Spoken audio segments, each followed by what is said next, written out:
Hi friends, evening snacks பார்க்கலாம் வாங்க.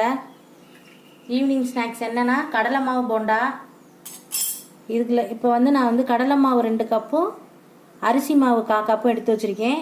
2 பெரிய வெங்காயம், கொத்தமல்லி, கருவேப்பிலை, பச்சை மிளகா, உப்பு. இப்போ வாங்க எண்ணெயை ஊற்றி பிணைஞ்சு எடுத்துக்கலாம்.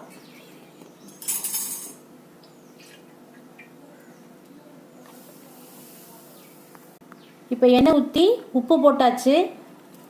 இப்போ 2 கப்பு 2 பெரிய வெங்காயம் நறுக்கி வச்சுருக்கேன். கொத்தமல்லி, கருவேப்பிலை, இஞ்சி